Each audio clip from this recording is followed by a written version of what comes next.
মানুষের জীবনে তার পরিচয়ই হয়তো সবচেয়ে বড় নোঙর। মানে চারপাশের পৃথিবী যতই বদলে যাক না কেন। হ্যাঁ, একজন মানুষ অন্তত এইভাবে শান্তি পায় যে সে জানে সে কে। একদম, তার ধর্ম কি, তার শেকড় কোথায়, সমাজ কোনটা, এইসব আর কি। কিন্তু একবার ভাবলে বেশ গায়ে কাঁটা দেয়, তাই না? হ্যাঁ, মানে যদি দেখা যায় যে সেই পরিচয়ের পুরো ভিত্তিটাই আসলে একটা দীর্ঘস্থায়ী ভুল। বাপরে, মানে যে পরিচয়ের জন্য একজন মানুষ সারা জীবন লড়াই করেছে, তার অস্তিত্বের সেই মূল ভিত্তিটাই একদিন সকালে তাসের ঘরের মতো ভেঙে পড়ল, তখন ঠিক কী অবস্থা হতে পারে একজন মানুষের? এটা আসলে এমন একটা মনস্তাত্ত্বিক বিপর্যয় যাকে একটা ভূমিকম্পের সাথে তুলনা করা যেতে পারে। যে ভূমিকম্প শুধু মাটি নয়, মানুষের অস্তিত্বের একদম গভীরে থাকা শেকড় ধরে টান দেয়। ঠিক তাই, পরিচয়ের এই সংকট বা আইডেন্টিটি ক্রাইসিস মানুষকে তার নিজের কাছেই সম্পূর্ণ অজেনা করে তোলে। আর ঠিক এই গভীর এবং চমকপ্রদ বিষয়টা নিয়েই আমাদের আজকের এই বিশ্লেষণ। এই গভীর আলোচনায় আমাদের আজকের মূল মিশন হল রবীন্দ্রনাথ ঠাকুরের অমর সৃষ্টি গোরা উপন্যাসের পাতা থেকে মূল চরিত্র গোরার বহুমাত্রিক ও বিস্ময়কর পরিচয়ের স্তরগুলো উন্মোচন করা। আমরা দেখার চেষ্টা করব কিভাবে চরম রক্ষণশীলতা থেকে এক অবিশ্বাস্য আত্মোপলব্ধির দিকে গোরার এই যাত্রাটি ঘটে। আচ্ছা, চলুন ব্যাপারটা একটু খুলে বলা যাক। বলুন। উপন্যাসের শুরুতে গোরার যে রূপটা আমরা দেখি, সেটা এক কথায় প্রচণ্ড কট্টর। হ্যাঁ, ভীষণ কট্টর। সে নিজেকে শুধু একজন নিষ্ঠাবান বা আচারনিষ্ঠ ব্রাহ্মণ হিসেবেই দেখে না, বরং হিন্দু ধর্মের সমস্ত আচার বিচার, এমনকি কুসংস্কারগুলোকেও সে পরম ভক্তির সাথে পালন করে। মানে তার কাছে এসব কিছুই যেন দেশপ্রেমের অবিচ্ছেদ্য অংশ। ঠিক, উপন্যাসের শুরুতে গোরা হলো ঊনবিংশ শতাব্দীর ভারতবর্ষের শিক্ষিত বা বলতে পারেন পুনরুত্থানবাদী হিন্দুত্ববাদের একটা জ্বলন্ত প্রতীক। এই জায়গাটা একটু পরিষ্কার করা দরকার। আসলে আমাদের উৎসগুলোতে দেখা যাচ্ছে সেই সময়টাতে ব্রিটিশ শাসন এবং পাশ্চাত্য শিক্ষার প্রভাবে ভারতবর্ষের নিজস্ব সংস্কৃতি যখন হুমকির মুখে, তখন সমাজের একটা বড় অংশ এক অদ্ভুত আত্মরক্ষামূলক অবস্থায় চলে গিয়েছিল। একদম তাই। গোরার কাছে স্বাদেশিকতা এবং হিন্দু ধর্ম যেন মিলেমিশে এক হয়ে গেছে। আমাদের উৎসগুলোতে একটা দারুণ তথ্যের উল্লেখ আছে। কিরকম? গোরা ছোটবেলায় রাস্তায় ঘাটে কোনো সুযোগে ইংরেজের সঙ্গে মারামারি করতে পারলে নিজের জীবন ধন্য মনে করত। আরে বাপরে! হ্যাঁ, তার শারীরিক বর্ণনায় রবীন্দ্রনাথ খুব শক্তিশালী একটা উপমা ব্যবহার করেছেন। বলেছেন, চিবুকের হাড় যেন দুর্গদ্বারের দৃঢ় অর্গলের মতো। এই দুর্গদ্বারের উপমাটা সত্যিই অসাধারণ। মানে গোরা যেন তার নিজের চারপাশে এমন এক বিশাল ও দুর্ভেদ্য দেয়াল তুলে দিয়েছে যে বাইরের কোনো আলো বাতাস সেখানে ঢুকতে পারছে না। সে ভাবছে সে দেয়াল তুলে দেশকে রক্ষা করছে, বিদেশি আগ্রাসন থেকে নিজস্ব সংস্কৃতিকে বাঁচাচ্ছে। কিন্তু এটা অনেকটা একটা আদর্শগত ইমিউন সিস্টেম বা রোগ প্রতিরোধ ব্যবস্থার মতো, তাই না? হ্যাঁ, অনেকটা সেরকমই। যখন শরীর ভাবে বাইরের কোনো ভাইরাস তাকে আক্রমণ করছে, তখন সে নিজের শরীরের সুস্থ কোষগুলোকেই আক্রমণ করতে শুরু করে। চমৎকার একটা তুলনা দিয়েছেন। গোরার ব্রিটিশ আগ্রাসনের ভয়ে এতটা আড়ষ্ট হয়ে গেছে যে সে নিজেকেই একটা শাস্ত্রীয় কারাগারে বন্দি করে ফেলেছে। হ্যাঁ, আর এই দেয়ালের ভেতরে সে এতটাই অন্ধ যে তার পালিত মা আনন্দময়ী, যিনি তাকে নিজের সন্তানের চেয়েও বেশি ভালোবাসেন, তার ছোঁয়া খাবার পর্যন্ত সে খায় না। কারণ আনন্দময়ী জাতপাতের কোনো নিয়ম মানেন না। ঠিক, এই যে উগ্রতা, এর পেছনের মূল মনস্তত্ত্ব বা মেকানিজমটা আসলে কিভাবে কাজ করছে বলে আপনার মনে হয়? এখানে সবচেয়ে চমকপ্রদ বিষয়টা হলো গোরার এই প্রতিরক্ষামূলক মনস্তত্ত্বের পেছনের গভীর কারণটা। গোরা কিন্তু অন্ধবিশ্বাসী বা মূর্খ নয়। না না, সে তো অত্যন্ত শিক্ষিত এবং যুক্তিবাদী। একদম। কিন্তু সেই সময়কার রাজনৈতিক প্রেক্ষাপটে তার মনে হয়েছে ব্রিটিশদের কাছে যদি হিন্দু ধর্মের কোনো একটা ছোট ত্রুটিও স্বীকার করা হয়, তবে সেটা হবে শত্রুর কাছে দুর্বলতা প্রকাশ করা। ঠিক ধরেছেন। মানে সে মনে করছে সংস্কার বা পরিবর্তনের নামে হিন্দু ধর্মে কোনো ফাটল তৈরি করলে ব্রিটিশরা সেই ফাটল দিয়ে ঢুকে পুরো সংস্কৃতিটাকে ধ্বংস করে দেবে। ওহ, বুঝতে পারছি। তাই সে সিদ্ধান্ত নেয়, ভালো হোক বা খারাপ, কুসংস্কার হোক বা বিজ্ঞানসম্মত, হিন্দু ধর্মের প্রতিটি প্রাচীন নিয়মকে অন্ধের মতো আঁকড়ে ধরে রাখাই হলো ব্রিটিশ প্রতিরোধের একমাত্র উপায়। সে দেশকে ভালোবাসে, কিন্তু দেশকে সে একটা কাল্পনিক নিখুঁত ছাঁচে ফেলে দেখতে চায়। হ্যাঁ, তার এই কট্টর অবস্থান আসলে তার ভেতরের একটা প্রবল দেশপ্রেমেরই এক ধরনের বিভ্রান্তিকর বহিঃপ্রকাশ। কিন্তু একটা বিষয় তো পরিষ্কার, জোর করে তৈরি করা এই দুর্ভেদ্য দুর্গ চিরকাল টিকে থাকতে পারে না। না, তা পারে না। উপন্যাসের গল্প যত এগোয় আমরা দেখি এই নিখুঁত আদর্শের দেয়ালে আস্তে আস্তে ফাটল ধরতে শুরু করেছে। আমাদের পড়া প্রবন্ধগুলো বলছে বইয়ের একটা বড় অংশ জুড়ে আমরা দেখি তার এই পুঁথিগত কঠোর আদর্শ আর বাস্তব জীবনের মানবিক অনুভূতির মধ্যে একটা বিশাল সংঘর্ষ শুরু হয়েছে। বিশেষ করে গোরার পরম বন্ধু বিনয় যখন ব্রাহ্ম সমাজের দিকে ঝুঁকে পড়ে, তখন গোরার ভেতরে একটা দারুণ দ্বন্দ্ব তৈরি হয়। এই ব্রাহ্ম সমাজের বিষয়টা সে সময়ের প্রেক্ষাপটে খুবই গুরুত্বপূর্ণ, তাই না? হ্যাঁ, একটু পেছনের দিকে তাকালে দেখা যায় ব্রাহ্ম সমাজ ছিল ঊনবিংশ শতাব্দীর বাংলার একটা বড় ধরনের সংস্কার আন্দোলন, যেটা রাজা রামমোহন রায় শুরু করেছিলেন। হ্যাঁ, তারা হিন্দু ধর্মের পৌত্তলিকতা অর্থাৎ মূর্তি পূজা এবং জাতপাত প্রথাকে পুরোপুরি অস্বীকার করত। ঠিক, আর গোরার জীবনে প্রথম বড় ধাক্কাটা আসে তার এই অবিচ্ছেদ্য বন্ধু বিনয়ের দিক থেকে। বিনয় ছিল গোরার ছায়ার মতো। কিন্তু পরেশবাবুর পরিবারের সাথে, বিশেষ করে ব্রাহ্ম সমাজের সাথে বিনয়ের ঘনিষ্ঠতা গোরা কিছুতেই মেনে নিতে পারে না। গোরার কাছে ব্রাহ্ম সমাজ মানেই হলো হিন্দু সমাজকে ভেঙে টুকরো টুকরো করে দেওয়া।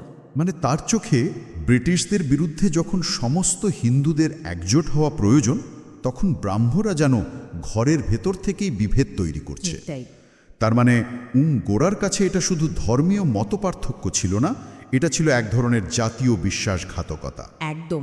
কিন্তু শুধু তো বিনয় নয়, গোরার নিজের ভেতরেও তো একটা যুদ্ধ শুরু হয়ে যায়। হ্যাঁ, পরেশবাবুর পালিতা কন্যা সুচরিতার প্রতি গোরার নিজের যে একটা গভীর অবদমিত আকর্ষণ তৈরি হয়, সেটাও তো তার এই কঠোর ব্রহ্মচর্য আর নিয়মবদ্ধ জীবনকে প্রশ্নের মুখে ফেলে দেয়। গোরা জানে সুচরিতা ব্রাহ্ম সমাজের মেয়ে, তাকে এড়িয়ে চলাই একজন নিষ্ঠাবান ব্রাহ্মণের কাজ। কিন্তু তার হৃদয় তাকে বারবার সুচরিতার দিকেই টেনে নিয়ে যায়। সে যুক্তি দিয়ে নিজের মনকে বাঁটতে চায়, কিন্তু অনুভূতিগুলো তার শাস্ত্র মেনে চলে না। ঠিক এই জায়গাতেই গোরার মস্তিষ্ক আর হৃদয়ের আসল লড়াইটা শুরু হয়। রবীন্দ্রনাথ খুব সূক্ষ্মভাবে দেখাচ্ছেন যে মানুষ আসলে কোনো গাণিতিক সমীকরণ নয়। হ্যাঁ, আপনি চাইলেই মানুষের আবেগ, ভালোবাসা বা সহানুভূতিকে শাস্ত্রের শিকল দিয়ে বেঁধে রাখতে পারেন না।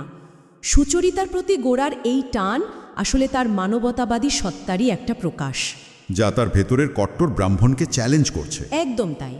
এই মানবতাবাদী সত্তার কথাটা যখন উঠলই, তখন উপন্যাসের আর একটা বিশাল ঘটনার কথা বলতেই হয়।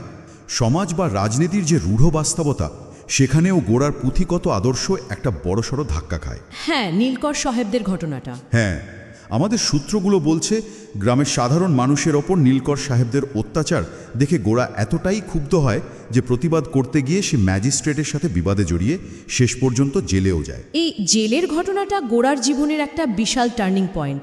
এখানে আমরা দেখতে পাই গোরার যে হিন্দুত্ববাদ, সেটা শুধু ড্রয়িং রুমে বসে থাকা কোনো তত্ত্ব নয়। ঠিক, যে গোরা সারাদিন ব্রাহ্মণ্যবাদের অহংকারে মত্ত থাকে, ছোঁয়াছুঁই বাছে, সেই গোরা কিন্তু মাঠে ঘাটে কাজ করা সাধারণ কৃষকদের ওপর ব্রিটিশদের অত্যাচার মেনে নিতে পারে না।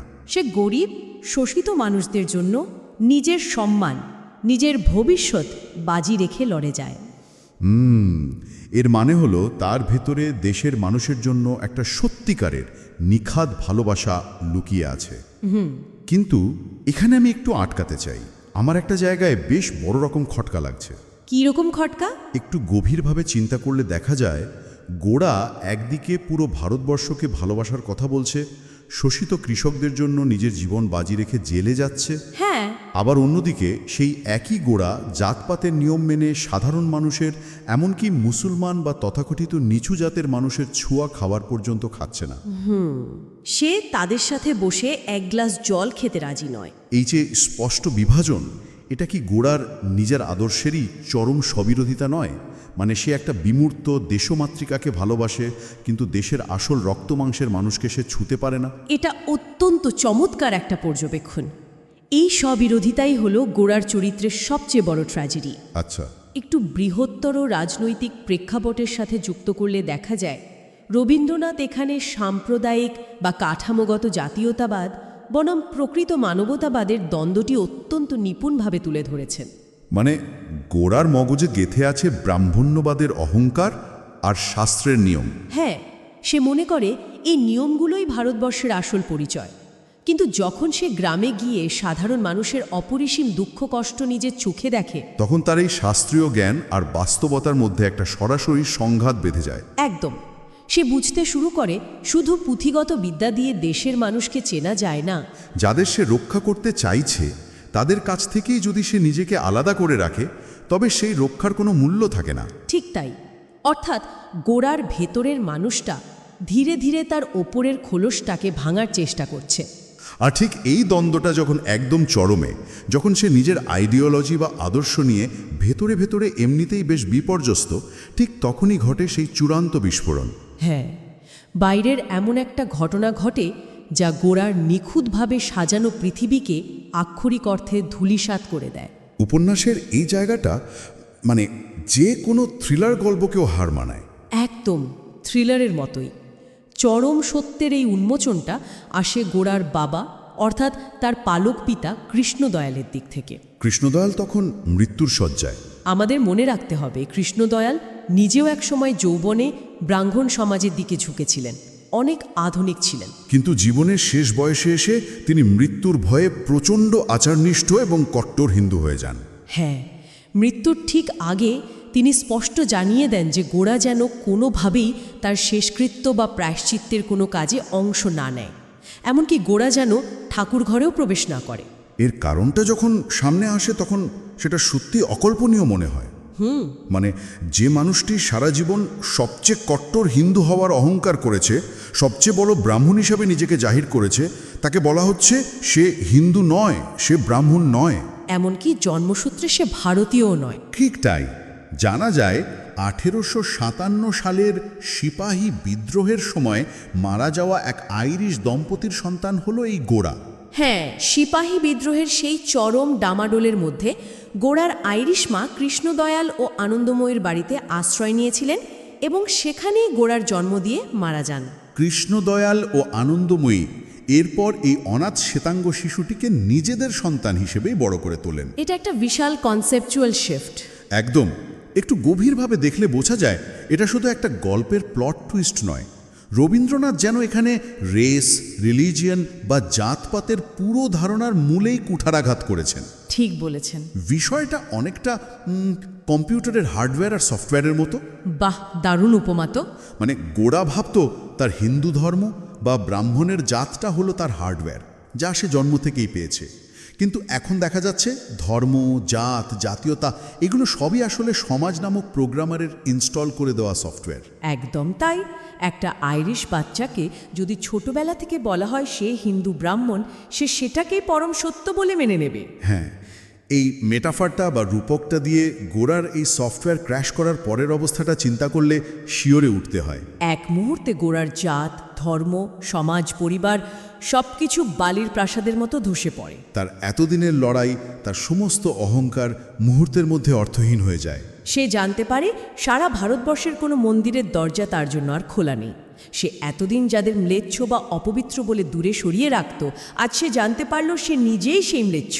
মানে হিন্দু সমাজের কোনো পরিবারে তার এক গ্লাস জল খাওয়ারও আর কোনো অধিকার নেই। আইনত এবং সামাজিকভাবে সে একটা সম্পূর্ণ অনাথ, পরিচয়হীন ইউরোপীয়। সাধারণ দৃষ্টিভঙ্গিতে দেখলে এটা তো যে কোনো মানুষকে পাগল করে দেওয়ার জন্য যথেষ্ট। মানে তার অস্তিত্বের পুরো ভিত্তিটাই তো একটা মিথ্যের উপর দাঁড়িয়েছিল। হ্যাঁ, কিন্তু এখানেই রবীন্দ্রনাথ তার মাস্টার স্ট্রোকটি দিয়েছেন। ঠিক। এই ধ্বংসস্তূপ থেকে গোড়ার পতন হয় না, বরং এক অভাবনীয় নবজন্ম হয়। সে হতাশায় ডুবে যায় না, বরং এক অদ্ভুত মুক্তি লাভ করে। আমাদের উৎসগুলোতে বলা হয়েছে এই আসল পরিচয় জানার পর গোড়ার মনে হলো তার উপর থেকে যেন একটা বিশাল পাথর সরে গেছে। গোড়ার এই মুক্তিটাই হলো এই উপন্যাসের সবচেয়ে শক্তিশালী এবং দার্শনিক দিক। এতদিন সে হিন্দু হওয়ার, ব্রাহ্মণ হওয়ার একটা প্রচণ্ড চাপ বহন করছিল। তাকে পদে পদে নিয়ম মানতে হতো, চারপাশের সবাইকে মেপে মেপে চলতে হতো, সুচিতা বাঁচাতে হতো। এই দায়িত্বের ভারে সে মানুষের কাছাকাছি যেতে পারছিল না। কিন্তু এখন সে মুক্ত। তাকে আর কোনো সমাজ বা ধর্মের নিয়ম বেঁধে রাখতে পারবে না, কারণ সে এখন শুধু একজন মানুষ।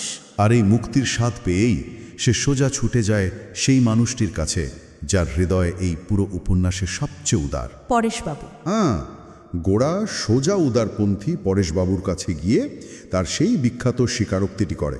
সে বলে, আপনি আমাকে আজ সেই দেবতারই মন্ত্র দিন, যিনি হিন্দু, মুসলমান, খ্রিস্টান, ব্রাহ্ম সকলেরই, যার মন্দিরের দ্বার কোনো জাতির কাছে, কোনো ব্যক্তির কাছে কোনো দিনও অবরুদ্ধ হয় না, যিনি ভারতবর্ষের দেবতা। এই বাক্যটার ওজন কিন্তু সাংঘাতিক। নিশ্চিতভাবেই। এবং শুধু পরেশবাবু নন, গোড়ার এই আত্মোপলব্ধির সফর পূর্ণতা পায় যখন সে তার মা আনন্দময়ীর কাছে ফিরে যায়। যে আনন্দময়ীকে সে এতদিন জাতপাতের কারণে অশুচি হওয়ার ভয়ে দূরে সরিয়ে রেখেছিল, সেই মায়ের পায়ের কাছে বসে গোড়া যা বলে তা হয়তো বাংলা সাহিত্যের অন্যতম শ্রেষ্ঠ মানবিক সংলাপ। গোড়া তার মাকে বলে, মা, তুমি আমার মা। যে মাকে খুঁজে বেড়াচ্ছিলাম তিনি আমার ঘরের মধ্যে এসে বসেছিলেন। তোমার জাত নেই, বিচার নেই, ঘৃণা নেই, শুধু তুমি কল্যাণের প্রতিমা। তুমি আমার ভারতবর্ষ। এই জায়গাটিতে এসে আনন্দময়ী চরিত্রটি কিন্তু এক নীরব ও বিশাল বিপ্লবের রূপ নেয়। একদম তাই। তিনি একজন শাস্ত্রনিষ্ঠ হিন্দু পরিবারের বধূ হয়েও শুধুমাত্র মাতৃত্বের টানে, মানব ধর্মের টানে একজন আইরিশ অনাথ শিশুকে বুকে তুলে নিয়েছিলেন। তিনি নিজের সমাজ, জাতপাত সবকিছু বিসর্জন দিয়েছিলেন এই শিশুটির জন্য। গোরা যখন তার ধর্মের কৃত্রিম অহংকার থেকে মুক্ত হলো, ঠিক তখনই সে তার মায়ের এই বিশালত্বটা বুঝতে পারল।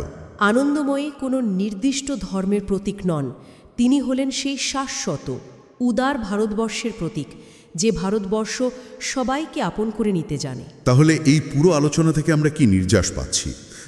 গোরার এই যে আইরিশ সন্তান হিসেবে জন্ম নেওয়া, তারপর কট্টর হিন্দু হিসেবে বেড়ে ওঠা এবং সবশেষে সমস্ত পরিচয় মুছে ফেলে একজন প্রকৃত ভারতীয় বা বিশ্ব মানব হয়ে ওঠার এই যে সফর, এর পেছনের মূল দর্শনটা কি? এর পেছনের মূল দর্শনটাই হল রবীন্দ্রনাথের নিজের জীবনের সবচেয়ে বড় বিশ্বাস। রবীন্দ্রনাথ বিশ্বাস করতেন যে ভারতবর্ষের প্রকৃত পরিচয় কোনো সংকীর্ণ ধর্মে, উগ্র জাতীয়তাবাদে বা জাতপাতে আটকে নেই। ভারতবর্ষ হল মহামিলনের একটা জায়গা। তিনি যেমন কবিতায় বলেছিলেন যে এই ভূখণ্ডে আর্য, অনার্য, দ্রাবিড়, শক, হুন, পাঠান, মোগল সবাই এসে এক দেহে লীন হয়ে গেছে। একদম ঠিক। গোরার এই ব্যক্তিগত সফর আসলে ভারতবর্ষেরই এক ঐতিহাসিক সফর। যখন গোরার উপর থেকে ধর্মের এই কৃত্রিম আবরণটা চিরতরে সরে গেল, তার নিজের তৈরি করা সমস্ত সংস্কারের দেয়াল ভেঙে পড়ল, ঠিক তখনই সে সত্যিকারের মানুষ হতে পারল। আর সত্যিকারের মানুষ হওয়ার মাধ্যমেই সে সত্যিকারের ভারতীয় হতে পারল। হ্যাঁ, এই পুরো বিষয়টা আজকের দিনেও কতটা প্রাসঙ্গিক, তাই না? ভীষণ প্রাসঙ্গিক। আজ 21 শতাব্দীতে দাঁড়িয়ে এত বছর পরও আমরা রাজনীতি, ধর্ম, জাতপাত বা মতাদর্শের নামে নিজেদের চারপাশে অসংখ্য অদৃশ্য দেয়াল তুলে রাখি। তথ্যের এই অবাধ যুগেও সোশ্যাল মিডিয়ার অ্যালগোরিদমের কারণে আমরা প্রায়শই নিজেদের তৈরি করা ইকো চেম্বার বা অনুরণন প্রকোষ্ঠের বাইরে কিছু ভাবতে পারি না। হ্যাঁ, আমরা বিশ্বাস করতে শুরু করি যে আমাদের রাজনৈতিক বা ধর্মীয় পরিচয়টাই চরম সত্য, আর বাকি সবাই ভুল বা শত্রু। এবং এই কৃত্রিম বিশ্বাসগুলো যখন অন্যের প্রতি ঘৃণা বা অসহিষ্ণুতায় রূপ নেয়, তখনই একটা সমাজের আসল ক্ষতিটা হয়। গোরার জীবন আমাদের এই শিক্ষাই দেয় যে সমাজ বা রাষ্ট্রের তৈরি করে দেওয়া এই লেবেলগুলো খুব ঠুনকো। সত্যিকারের জ্ঞান এবং মুক্তি কখনো নিজের চারপাশের দেয়াল তোলার মধ্যে নেই, বরং এই দেয়ালগুলো ভেঙে ফেলার মাধ্যমেই তা অর্জিত হয়, মানবতাই সব কিছুর ওপরে। এর মানে দাঁড়াচ্ছে আমাদের অস্তিত্বের আসল জোর আমাদের শেকড়ে নয়, বরং আমাদের দৃষ্টিভঙ্গির বিশালতায়। ঠিক। আলোচনার শুরুতে আমরা যে দুর্ভেদ্য দেয়াল বা দুর্গদ্বারের কথা বলেছিলাম, সেই দেয়াল কিন্তু বাইরে থেকে কোনো শত্রু এসে ভাঙেনি। না, গোরার ভেতরের সত্যটা যখন তার নিজের কাছে উন্মোচিত হলো, তখন সেই দেয়াল আপনা আপনি খসে পড়ল। এবং সেই খসে পড়া দেয়ালের নিচ থেকেই বেরিয়ে এলো এক মুক্ত, স্বাধীন মানুষ, যে মানুষের আর হারানোর কিছু নেই, আবার সব মানুষকে আপন করে নেওয়ার ক্ষেত্রে কোনো বাধাও নেই। চমৎকার বলেছেন। আজ আমাদের এই গভীর আলোচনা এখানেই শেষ করতে হচ্ছে, তবে যাওয়ার আগে একটি বিষয় শুধু ভাবনার খোরাক হিসেবে রেখে যেতে চাই। আমাদের সমাজে মানুষ তার পরিচয়, তার ধর্ম, তার রাজনৈতিক মতাদর্শ বা বিশ্বাস নিয়ে ভীষণভাবে গর্বিত এবং আপোষহীন। কিন্তু ধরুন কাল সকালে উঠে যদি কোনোভাবে প্রমাণিত হয় যে একজন মানুষের এই সমস্ত পরিচয়ের ভিত্তিটাই আসলে একটা দাপ্তরিক ভুল বা একটা সামাজিক নির্মাণের ওপর দাঁড়িয়েছিল, তখন ঠিক কী ঘটবে? খুব ভাবার মতো একটা প্রশ্ন। সেই চরম মুহূর্তে মানুষ কি তার হারানো পরিচয়ের শোকে হতাশার ভারে পুরোপুরি ভেঙে পড়বে, নাকি গোড়ার মতো সমস্ত সংকীর্ণতার শেকল এক ঝটকায় ঝেড়ে ফেলে প্রথমবারের মতো একজন সত্যিকারের মুক্ত মানুষ হয়ে ওঠার অসীম সাহস দেখাবে? এই প্রশ্নটা রইল। কথা হবে আগামী পর্বে।